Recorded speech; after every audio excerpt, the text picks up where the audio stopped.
Now, jumping to the topic, reaction, right? Okay. Now, let's understand what is reaction. What do you mean is reaction? What's the difference between action and reaction? So maybe an action is something you intentionally do, and a reaction is something you like react to an emotion or a feeling. Yes, partially right. Action is well thought about. Reaction is the same thing but not thought about. That means there is no yoniso manasikara. It is ayoniso manasikara. Okay. So if I say I'm reacting to the sound, what it really means is that I have not understood sound as sound. If I'm reacting to a sight, it means that I have not understood what is a sight and what is a sound, what is the taste and what is the touch and what is the smell and what are the thoughts. I have not really gave it a reflective or a pondered over it to say what should I be doing and what I shouldn't be doing. So I spontaneously do something, and that spontaneity without thoughtful reflection is reaction. Okay, yes. Even like regular people, like who doesn't know Dhamma, they can be more reactive and less reactive also, right? So It's only reactive. Now you're quantifying it. There's high reactive, low reactive, but both are reactions. So we react to situation. So a person A not knowing Dhamma might react more, is what I feel. A person with Dhamma, I feel, will react less. But even then, the reaction is a reaction. It doesn't matter whether you are a Buddha follower or non-Buddha follower. Reaction is a reaction. Now, where does the reaction stem from? It stems from the six sense doors, which is ayatana, right? Which is the sensory fields, not the senses, the fields of the senses, which is a virtual connection between the sense object and the senses. It just creates a field, so or a sphere. Now, what really happens when I react is whatever is in subconscious and unconscious, let's say mind, or unconsciousness and subconsciousness, comes out onto the conscious. Now, where does it stay? It is what Buddha calls as Anusaya Klesha. Sleeping Klesha is the defilement. So sleeping defilements. So based upon the situation, I have been tuned to say a certain thing which I consciously make myself, which we call it as a civilized person. So as a civilized person, I know I need to add dear sir, how are you doing? Hello madam, how are you? And all of that. Okay, so when I see a woman, I know she's married, and hence I step back and not propose to her, because I've been told if she's married, you cannot ask her to do XYZ. Let's say the woman herself comes to me and saying that, hey, you look so nice. I'm feeling wet everywhere. Then what happens? Then my unconscious existence comes to the conscious. Now I start feeling charged by that. So that's a reaction which doesn't come into conscious, meaning, when I say conscious, it doesn't come to the habit pattern what has been created temporarily to suppress these thoughts. So when a situation arises, it basically brings out the what is stored inside. Okay, so first it comes from the unconscious to the subconscious in a jiffy, and from the subconscious to the conscious. So I become conscious and I say, wow, you look so hot. Even I was thinking about it. Yes. Does it always come from unconscious to Yes. subconscious? Yes. Conscious or some? Oh, okay. Now, whatever is already conditioned will remain in subconscious. Whatever your conditioning is in conscious. Whatever which has become stale, it has already experienced, stays in the unconscious. So when Buddha talks about Anusaya Klesha, it's the unconscious experience as conscious. So let's say I am an anagarika. What it really means? A person who has given up home. What really it means? It means that he doesn't consider himself to be in the eye and the ear and the nose and tongue and all that. And he has given up the home. Agara in Pali is home. Anagara means homeless. So it can be physically homeless or mentally homeless, right? Supposed to be homeless. Now somebody gives me a home, meaning some sight comes and says, hey, can you allow me? And I welcome it. Come, come. That is Nandi. Nandi means delighting. So I delight in it. So when there is delighting, there should be other things which join together with it. That delighting has happened. Even though I'm following Buddha Dhamma, is inconscious. But subconscious doesn't have Buddha Dhamma as yet. So what happens here is the subconscious has all kind of sensual things happening. Even though somebody gave me a title a few years ago, Vilas, you can keep Anagarika. But that's not going to help. Okay, why? Because, one second. Because the thing here is the subconscious experience is real as an unconscious and also the conscious. It's as real as it gets. So the reaction per se is seemingly from subconscious but driven by unconscious. Got the point? It's stored. So let's say if we were to take software development, and then there's a variable which is stored, it has a value. It already has a value, but I have not really seen that value. So whenever I call that, what should come? What is there in subconscious will come. Now its place is taken over by the unconscious. So it puts back the value into the subconscious because I'm bringing up, it just bubbles up. And hence it is called Anusaya Klesha. Sleeping. It can be only sleeping as long as it is unconscious. But the moment it is conscious, then there's no sleep. Meaning the conscious, the subconscious and unconscious will become conscious. There's nothing called as any longer an unconscious mind. And when you don't have an unconscious mind, you're an Anāgami. Because everything is conscious now. You exactly know what to act, not react. What to act. Because you're just doing an action. Just like you go and do a drama or a movie and then you're given a role and you just do it as real as it gets. So I can do the role of a father, but not really being a father. I can do the role of a brother, not being a brother.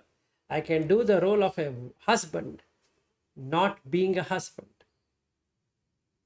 And hence, Anāgami state can be reached by a householder. Because basically there is no Anusaya Klesha in him. Except one Klesha. That is Buddha Dhamma itself. He is caught upon that. Other than that, he has no interest in anything. So if somebody were to ask me, is this your home? Conventionally, I know it's my home, but in real sense, I have no concept of home. So there's no reaction. I would react if there is a concept of home in my unconscious existence. And that manifests itself in the subconscious existence. And that comes over in the conscious existence. And hence there is a reaction. Now, if somebody were to, hold on a second. So if somebody were to ask me, Vilas, does that mean you don't have a home? I would say, yes, I have a home, and everybody has. A home is a home. No, don't give me philosophical answers. Don't tell me that it's not your home. I say, yes, on paper, it is my home. I'm paying tax, so it's my home. I bought it, it's my home. But home is a concept, and I'm aware of the concept. Then the person feels, wow, I don't understand what he's trying to say. Home has to be prepared, sankhara, and it should be conditioned, sankata, and hence there is no home. Because you bring something together and you call it as a home, as a concept. Same like you bring everything together and call this as a body. So if you have that experience, meaning if the consciousness can have that experience without these defilements, then the reaction goes away. Because there's nothing to react to it now. So this is what is the whole aspect of action and reaction. Yes, Ari, you had a question. Yeah, I was just kind of curious in simple terms, in general, where is the line between the subconscious and the unconscious? Is it roughly correct to say the subconscious is what you accumulated in this life, where unconscious is from previous lives? No, it's not like that. It can be both. It is the current experience plus the past experience. Now let's take this example. Some task you have never done in your life. Suddenly you get it. You have no clue how you know it. And that's coming from unconscious existence. Some tasks you are able to do it, but you forgot. And suddenly you started to think and you immediately got it. This is how. That's coming from subconscious existence. Okay. Now, when it will become subconscious, when it will become unconscious, it depends on the situation. So we can't really say, oh, wait, this is coming from subconscious, this is coming from unconscious. No. And in the Pativedan Sutta, in that sutta, they don't use subconscious, unconscious and all that. Maybe at that time they didn't have the concept like what we have today on these 4 states of consciousness. But if you really read the sutta carefully, Sariputta is asked by the other venerable, can the vijnana with the feeling Vedana, with sanya, can be split up, or are they all together? And he says they are all together. So you can't explicitly remove it and say that, this is consciousness, this is feeling, this is perception, like that. No. In the same way, if anybody were to ask, can you split up and say, this is consciousness, this is subconsciousness, this is unconsciousness, this is supreme consciousness? No. Yes. I guess experientially you wouldn't know if it come from subconscious or unconscious, but is there, so practically where would you say they make a difference? It makes a difference when you reach Anāgami. You will come to know. Both would be. You will come to know the subconscious existence because you have cleared that out. You will know the unconscious existence because you have cleared that out. If So not, before you reach there, you would already go in there and you start seeing. Yes, you will be able to see this is coming from subconscious. What is subconscious? Repetitive tasks are subconscious. When you start repeating something forever, it becomes a subconscious existence. So you get it immediately like a ROM or like a caching on a website. You know you're going to pick up that. So it just stores in the caching. So the next time you go, the cookies will bring it up and it uploads. Now, if somebody were to ask, oh, every time it's going to the server? No, it's there in the caching. That is subconscious. Now I ask a different command and it goes to the server and then it runs and I'm waiting and then comes up. Just like a chat GPT as an example. So that is unconscious. You would say, how on earth this is coming? But that guy is scanning through the entire database. In the same way, the Supreme Consciousness will scan the entire lifeline of yours. As many lives you have led and gets you the answer in a jiffy. And from Supreme to the unconscious, from unconscious to subconscious, and from subconscious to the conscious. So at that moment, whatever you had in the conscious mind will get erased at once. And this is filled up. Yes. Still sounds like to me the subconscious is more recent. So it's almost like from this life. You call by whatever means are you. See, if you try to define in a box, it's not there. It's there in the Mahasatipatthanasutta also. You will be causing more injury by considering it like this than keeping it open. Yeah. The more you condition things, the worse you're going to get. Okay, so now let's end on this. Okay. Now, where does this stem? The mula, what's the root of this? The root of this is fear. The reaction is fear. You unconsciously have a fear of losing something which you have gained. Okay, you never had a wife, but you somehow have gotten used to wife in this life, in the past life, in as many past lives you had. But you know the concept of a wife. So you're held on to it. Okay. And also son, daughter, job, etc. etc. It's not only the wife. So there is a fear.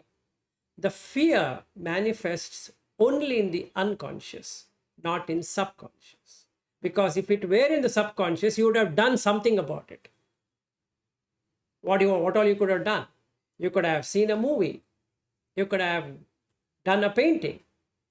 You could have done something about that fear. But since you have no idea of the fear, when it's going to come, and hence that is dukkha, actually. Bhayatena dukkha. Because you don't know when it is going to manifest. If you knew, you could do something. Just like the life can go away from this body any moment, and we all know, but are we scared in that sense? No, we are planning, we are saying tomorrow I'm going to do this, after a few days I'm going to do that, after a month I'm going to do this, after a year I'm going to do that, after a few years I'm going to do this, like that. We plan. If really it was there in subconscious, we would have done something about it. So that means the fear is not there in subconscious. The fear. But maybe you're not aware of the subconscious. So Let me tell you. If you become aware of all. There's nothing like you become only aware of subconscious. So the mindfulness or the satipatthana is to make you completely aware of all the stages. There's nothing which is left as a residue. That's the whole idea of doing satipatthana, not about anything else. Anyway, coming back to this story, let's understand the problem and then we'll see the solution. So there is no compactness. Again, ghanasanya. The moment you try putting you like a ghanasanya, compactness, like you said, subconscious is this life. Unconscious, past life. Aren't you creating a boundary which is ayatana? So you're going to suffer because now you start to think, wait, I told her this. Is that coming from subconscious? It's coming from unconscious. I think it is a because you want to put it in the box, a respective box. Idea of Nibbanā is to cut the box, not keep the box. The more you keep the box, the worse is the feeling. Now it's left to you, whether you want to call it as a, in my opinion, it's a subconscious experience. Okay, keep it. If you say, no, I'm just, yeah. don't put it in the box. These are things which should be thrown out of the box, not put in the box. The more you box it, it wonderfully stays to that. I guess why I'm asking is just why do we bring them up anyways? Since we cannot know the difference really. No, it is for understanding. Buddha Dhamma is for understanding. It's not for see, there are three things: Pariyatti, Patipatthi, Pativedan. So I was telling my friend Lasanta last week that three things. Pariyatti means learning, to learn. Patipatthi is to practice. Pativedan is to experience. If we spend way too much time in Pariyatti, learning, we'll get only a certificate. So if somebody were to ask me, do you know how to implement it? I say I know, but I again talk about theory because I've never experienced in the first place. So there should be a practice. So when I'm reacting, I need to know the reason for reacting, not snub the reaction. Half of the time I might be trying to snub the reaction. Next time when it happens, I will ensure. Come on, don't give that crap because the next situation is different. Okay, so your next time might happen or not happen. But I'm 100%. Yes, go ahead. A few days ago, I was taking a walk and a big dog came out of a car and running straight at me. I was like, I'm not afraid. It's like, I'm pretty chill. And until the dog got really close and almost hitting on the belly, I got a few. Okay, it comes. It's not about I'm fearing or I'm not fearing. When it comes, there's fear. Yes. So now coming back to the situation is that first we need to have Pariyatti, learning. So what we are doing right now is to learn.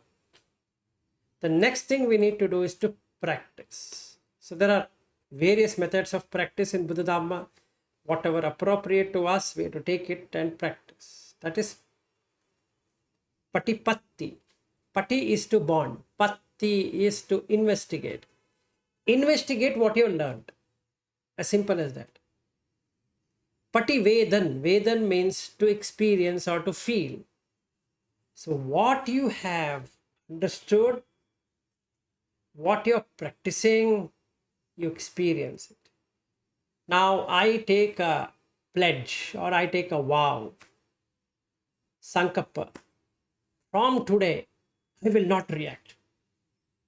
Excellent. Where does it get stored? In the conscious.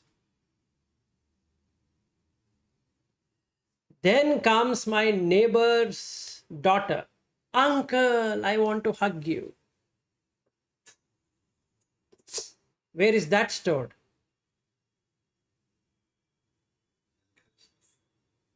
Unconscious. Why? Because I love to hug. But I have been told by Buddha, if a woman is coming near, if a girl is coming near, don't talk. Don't see.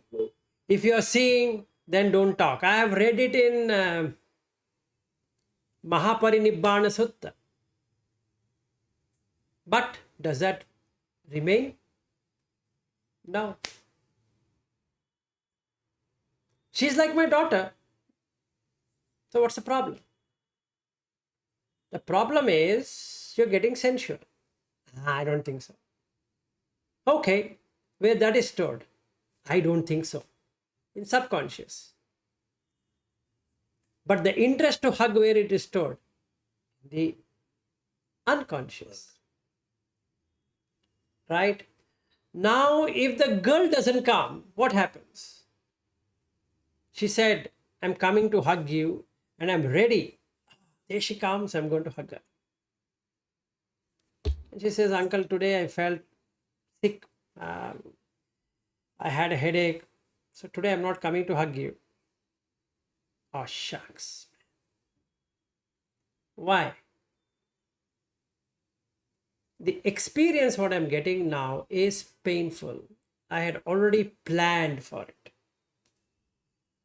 Or where is that coming? That's coming from the subconscious because it's already stored from the unconscious. Meaning what reaction should be had when she hugs me is already there. So in the conscious, I'm feeling not that good. So I have to now wait for another opportunity for it to arise. And this is exactly what Buddha says, that don't go behind senses because you need to wait for it. So you wait in 6 forms. Itta, interested or liking. Kanta, manapa, like that. There's 6 of them. That means it has to be agreeable, it has to satisfy, it has to be there, it has to give you that pleasure. If, let's say, she comes to hug me and she's sweating profusely and odd smell is coming from her body, would I still love hugging her?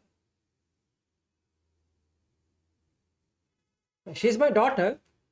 Earlier I thought she's my daughter, right? Now when this ugly smell comes, what happens? The daughter is gone.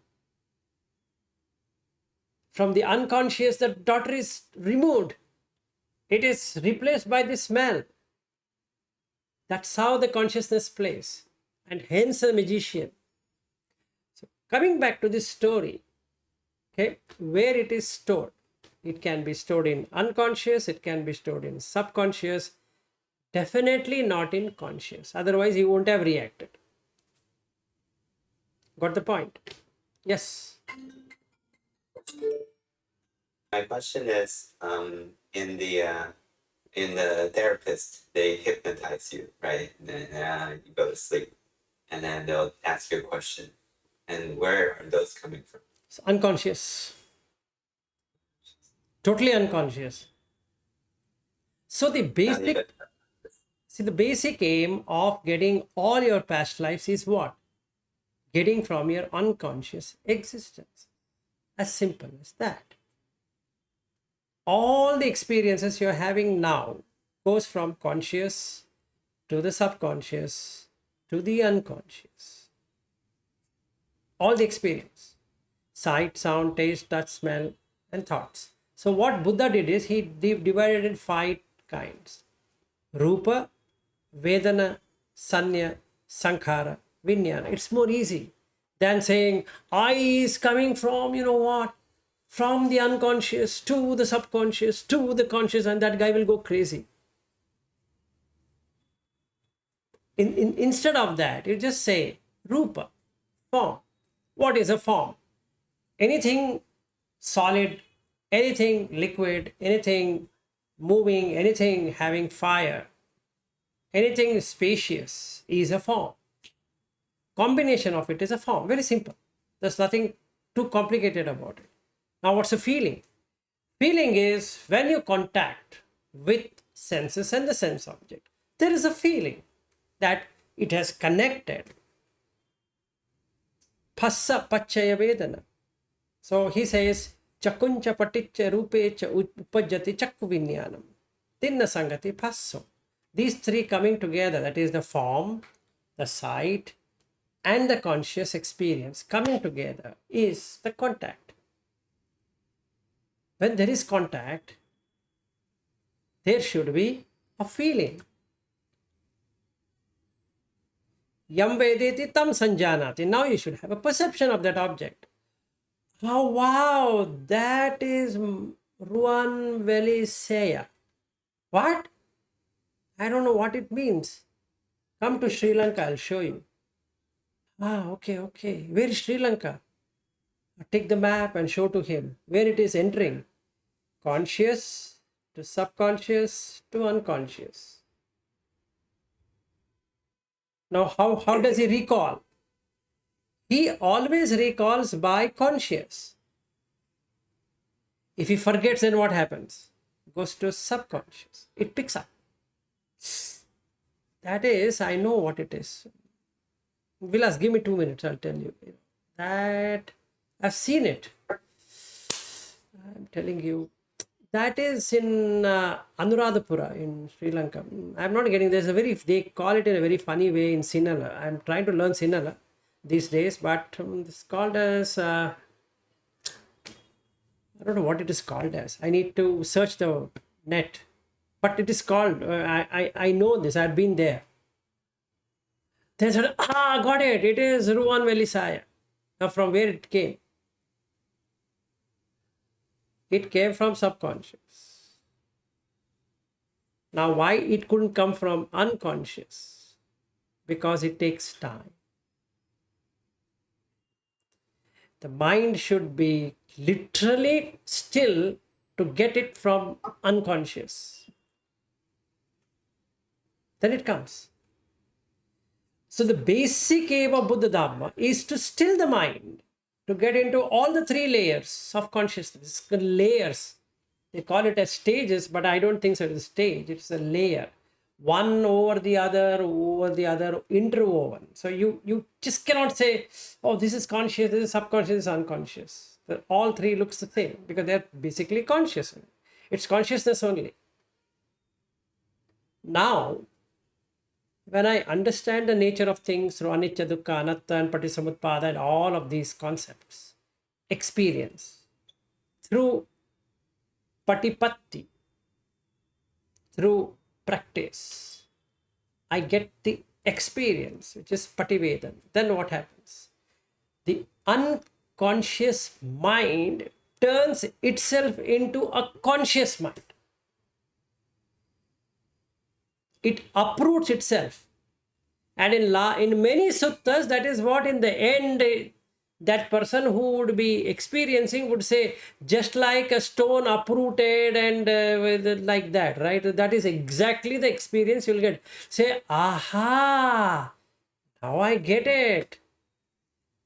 That moment, that klesha, defilement is gone forever. Because the defilement was inside that unconscious.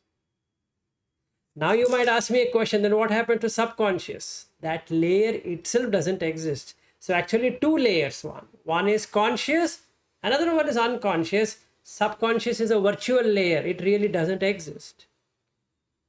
It's like ROM or on a caching. So I clear the cache. What happens? It's only client and the server. No person in between. That idiot was interpreting between 2 people as subconscious. Now I remove subconscious. This guy has become conscious. Is there a separation? No. Not having a separation is Nibbanā because it's no longer conditioned.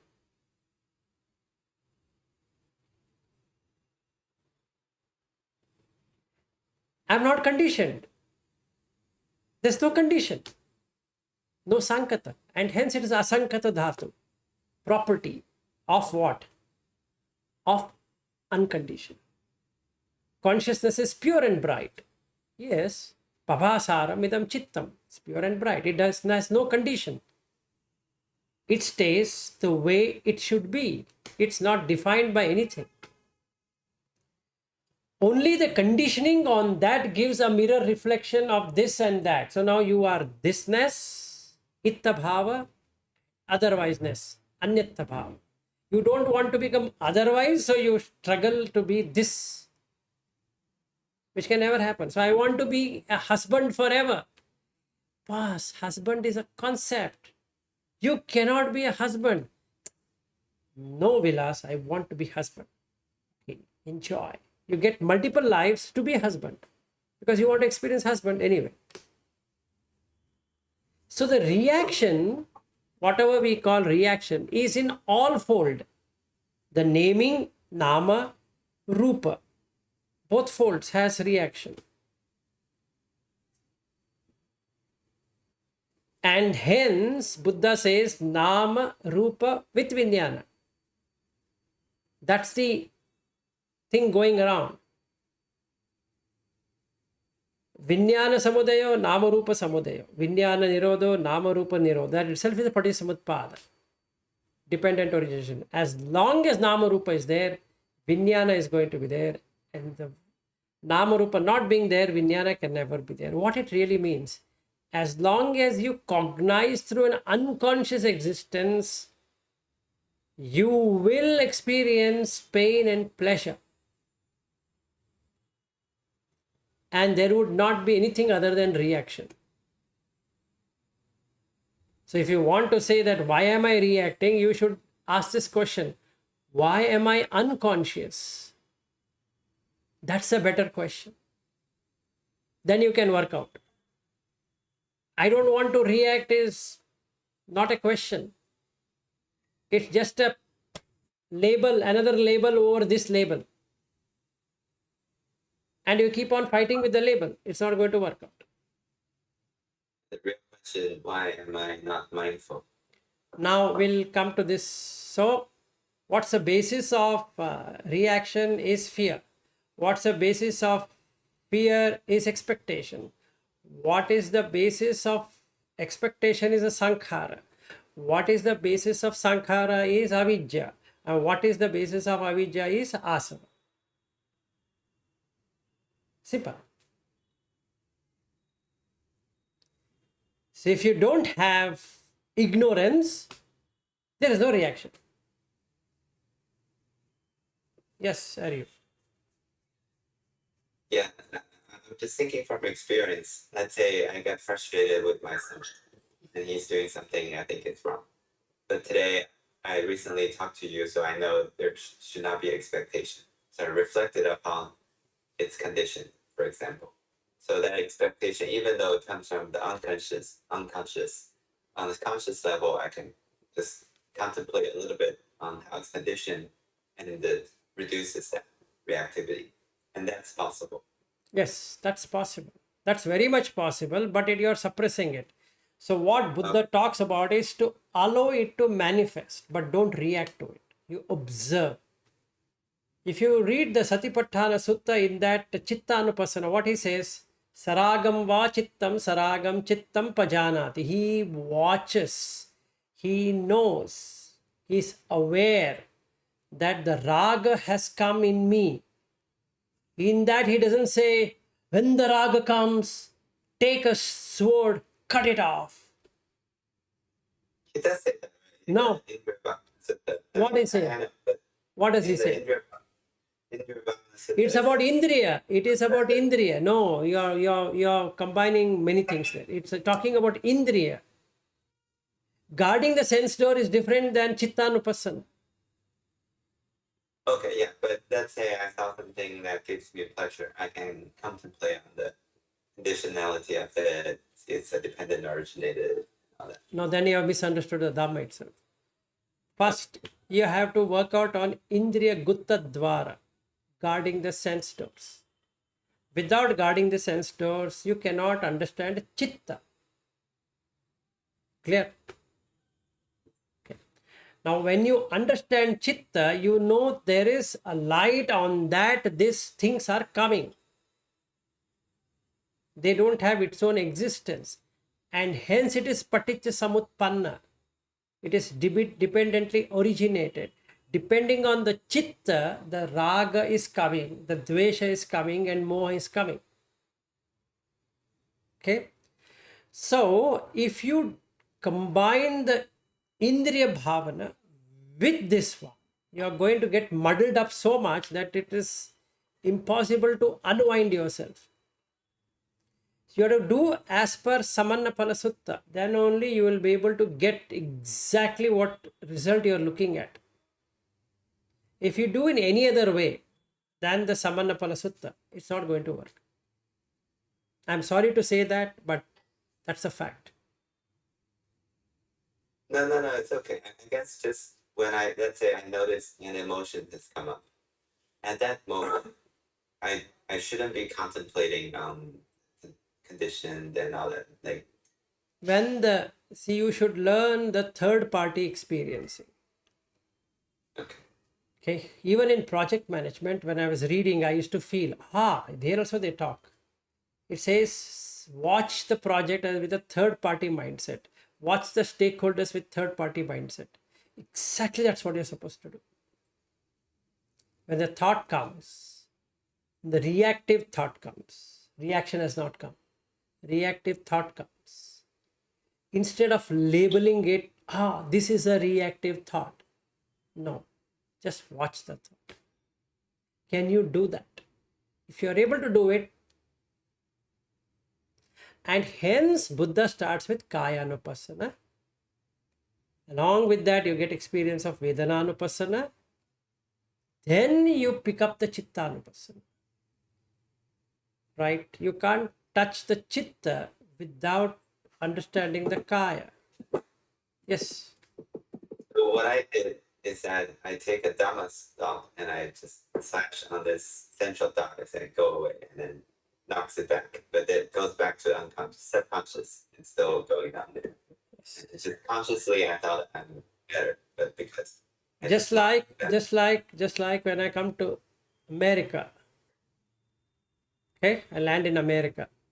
Let's say I land in Chicago, O'Hare International Airport.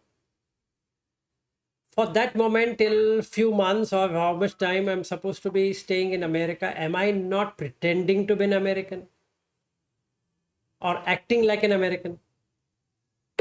Because I'm watching all the people who are doing whatever they are doing and I'm exactly replicating it. This is what is called as conscious experience. You're in a conscious mind. Now I see an Indian restaurant. Subconscious takes over. Hey you, that's an Indian restaurant. Shall we have lunch there? And he says, hold on, Vilas. I thought, let me get you some Chinese. I said, no, wait. You don't know my stomach, right? I'm used to eating Indian food. Okay, so be it. If you want to eat Indian, so be it. Now, where does that come from? That thought. Now, Aryu, here I will tell you what to do. If I don't give in to that thought and just watch it, watch the Indian restaurant, neither desire to enter it nor desire to desist it or reject it. Just watch. The unconscious experience becomes conscious of that you have not done something. Otherwise, subconscious keeps on playing around, doesn't allow this unconscious to come out and say, hey, I want you to go there. Got it?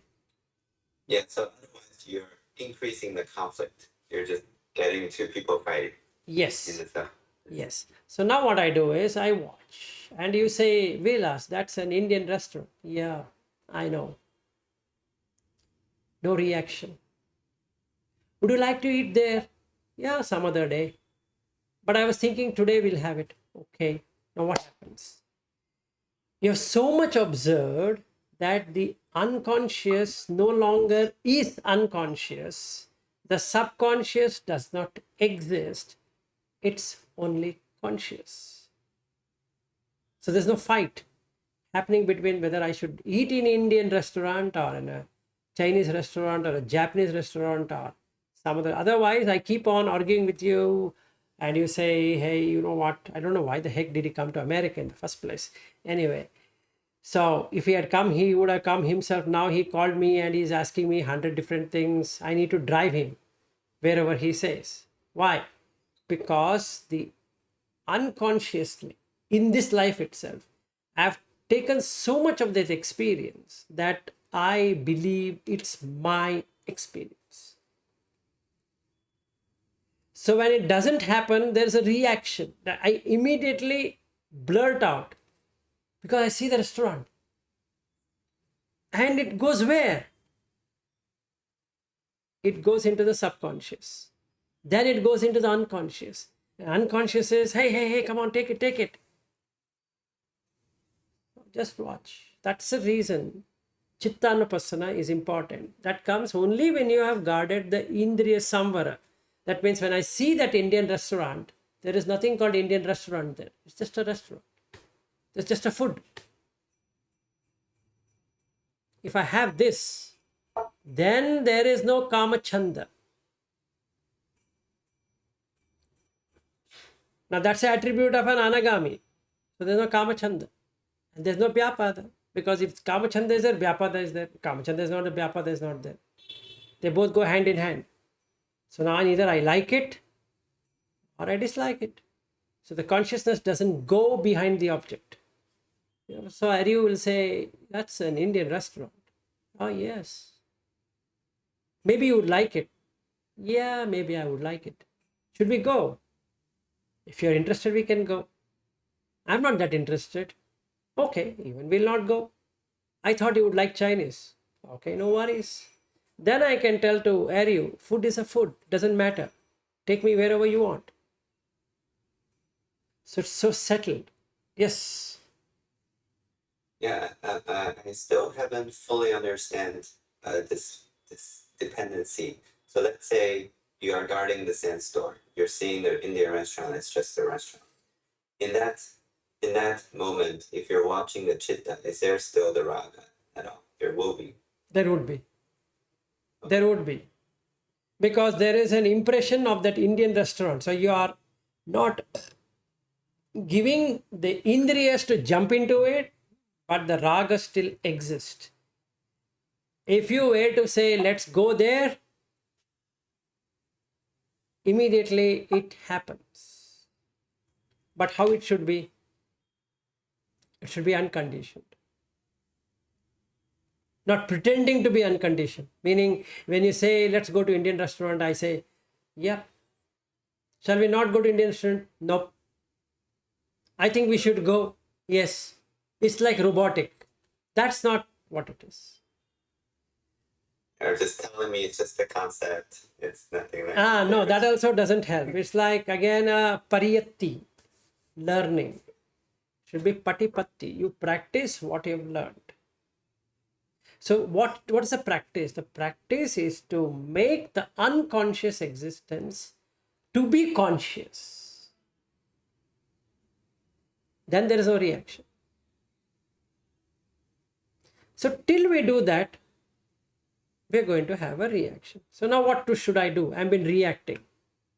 Accept. First and foremost, don't reject. I shouldn't be reacting. Sorry, that is future. See, papancha sanya sanka, when it happens, what do? You say atita, anagata, pachuppanna. Past, future, present. Yes, I reacted. Now what happens to the chitta, which is a vijnana in the unconscious?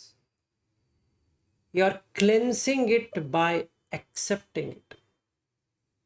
You are not taking a sword and cutting it off, which anyway you can't. So first accept. Yes, I shouted on my ex-wife. I shouted on my foster son or this son or that son or whatever it is, or daughter or whatever. Or I was looking at this neighbor's daughter with sensual interest. Fine, fair, accept. Now, does that then mean would it not get pronounced? No. By acceptance, you are giving relaxation. You're relaxing that chitta, which is dancing like this. Just relax. Accept. Then we can work out. to removing that. If I shake it up, it goes down again. It doesn't, I'm not allowing it to come up. It's coming up. I should be so happy. Instead, I'm pressing it down and it goes and settle down again in the unconscious. Again, the reaction. Again, the same thing. Again, the reaction. How many times I've told you not to masturbate to myself? This time, next time, I'll not do it. I'm telling you, I'm promising on the Buddha. After a few days, the Buddha is vanished. Then the lust takes me over. Then again I feel urge of doing it. Shit, man, I don't know. I shouldn't have this organ at all. It's not the organ problem. It's the unconscious existence which is creating a conscious experience. And hence it is called vijnana. Without jnana, without knowledge. From chitta to vijnana means that you are moving from a pure to literally an ignorant existence.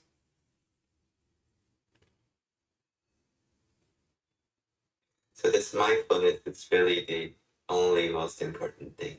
That is the reason in the 37 factors of awakening, the first one is Satipatthana. Only through that you can remove the dirt, not through anything else. Neither I can remove, nor you can remove, nor anybody can remove. We have to do the Satipatthana. Then Sammapadhana. Like that. Then 4 Iddhipada. Then 5 Indriyas. Then 5 Bala. Then Satta Bhujjanga. Then Ariyatangika Magga, giving 37 factors of awakening. Because now you are awakened to the reality. What's the reality? There is nothing called as unconscious existence. It's only pure awareness. You're aware of every damn thing that is passing by you. What does that mean? You're aware of the object coming and going, but you are not disturbed. How does an object come to be? It can be coming through sight, it can be coming through sound, it can be coming through taste, it can be coming through touch, it can be coming through smell, it can be coming through thought. In all of them, you are not there.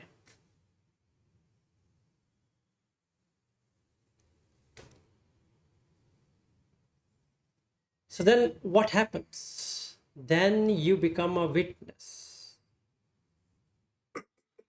And then what happens? If you become a witness, you become mindful that you are witnessing. And then what happens? The experiencer and the experienced are removed out of the equation. You no longer can say I am experiencing and no longer say I am experienced at the same time. Neva sanya nasanya ayatana. And you reach a state where there is neither a perception nor a feeling, but only awareness of that object exists. No nimitta, animitta. That gives you appanihita. That gives you shunyata. Animitta, signless. Appanihita, desireless. Shunyata, void. If these three are there, you are in Nibbanā, and hence there is no reaction. What's there to react now? So, being in Nibbanā removes reaction. Sounds easy. Question. Okay, so mindfulness, ideally, it's always there regarding the sandstore, that's all good. But let's say it's slipped, right? So we still need to practice restraint, right? So I'm just wondering how this restraint process comes. So ideally, I'm guarding the sense door when watching a girl, and I doesn't watch her and all that. But let's say I watched, right? I know I watched. I know sense desire has come. So now it's come up from unconscious. It's already in my subconscious and conscious. So if I can watch it in this moment, because I failed at guarding the sense door very well, right? So it's already come up. After it's coming up, what should I do? So I should try to watch this desire as a third person. Wait. He wanted to close at 12:30. So what we need to do next is, next time when we meet, either tomorrow or whatever date, we need to practice Indriya Bhavana. So let's practice together. Enough of theory. Yes. Okay, Pariyatti, let's complete. Over. Let's take a scenario and practice Patipatthi, which is guarding the sense door. Watching a video together. So before we close, what is the guarding of sense door? First, you need to identify the senses. Then you should identify the object. Then you should identify the vijnana which comes along with the object. These three things you have to learn from the Mahasatipatthanasutta. Okay. If you were to pick that up properly, then you can learn how to guard the senses. That's the only decent way, I could call, or a guaranteed way for us to reach the destination, because the senses are guarded. It's not anyway going anywhere. So not going anywhere, it doesn't do anything. It sticks to it.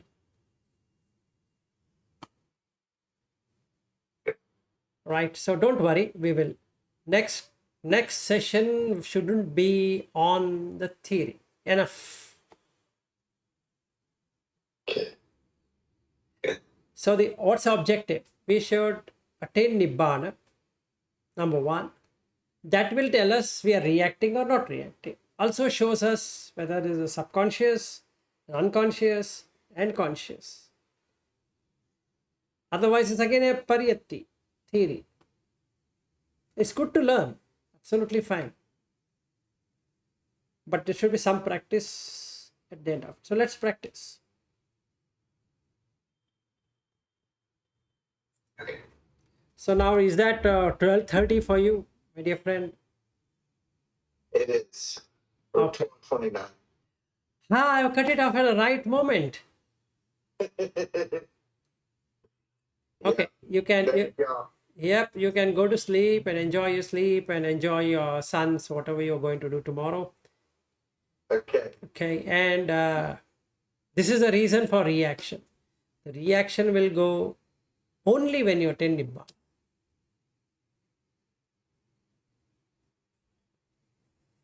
It's no easy fix. We're looking for an easy fix in this session. Now, because that is totally within us. The reactive mind is an unconscious mind. If you were conscious, you wouldn't have been reacting. Simple. Yeah, just one last sentence. I mean, even in psychology, there's therapy where they can take you to recent event and you can release some of that reactivity. So that level of cleansing is possible. That is two levels, right? Conscious, subconscious. So you are cleansing the subconscious, which is makes sense. In fact, vipassana of Goenka gets you removing the subconscious, and hence a lot of people experience many things because their subconscious is gone. Unconscious experiences starts to come on the surface. They don't know what's happening with them. So some of the defilements gets over in them and they feel, wow, this method of Goenka or the Ubakin or the Burmese method gets us to Nibbana. It is true. And for few days, that person has no reaction to anything. He's so grounded. And it works. And what we do out of ignorance is we say, Goenka method, no. This method, no. That method, no. Then which method will you want to do? You have to take a tool. What we are doing is we are taking a tool and throwing it away. This tool, no way. That tool, no. This tool, no. Then, boss, you take one tool. Right? That's the sad part. We're not taking any tool. We're just talking and talking and talking and talking and talking. We're learning. All right. Good night to both of you and meet you later. Bye-bye.